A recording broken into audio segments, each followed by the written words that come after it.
Bonjour et bienvenue sur la chaîne Beta pour la langue française.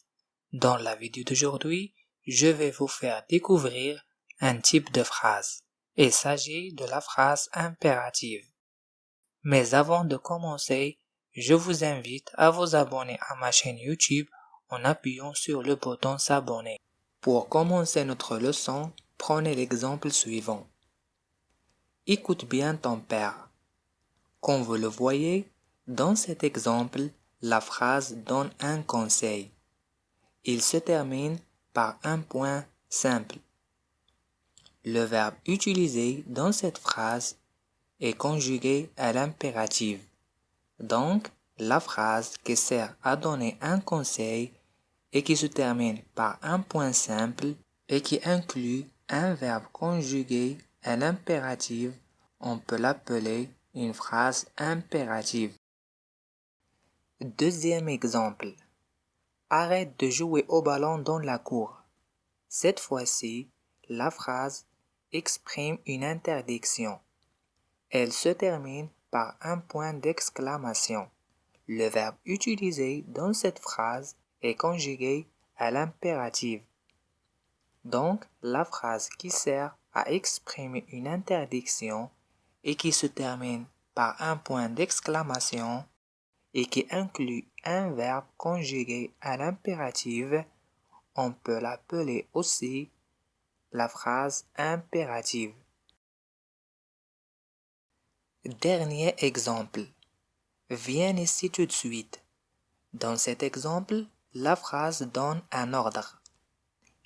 Il se termine par un point d'exclamation. Le verbe utilisé dans cet exemple est conjugué à l'impératif. Donc, la phrase qui sert à donner un ordre et qui se termine par un point d'exclamation et qui inclut un verbe conjugué à l'impératif, il peut être aussi une phrase impérative. Pour s'assurer que la phrase est impérative, il faut vérifier trois choses. Premièrement, est-ce que la phrase sert à donner un ordre, un conseil ou à exprimer une interdiction? Deuxièmement, est-ce que la phrase se termine par un point ou par un point d'exclamation? Et dernièrement, est-ce que le verbe conjugué dans la phrase est à l'impératif présent? Si oui, alors la phrase est à l'impératif.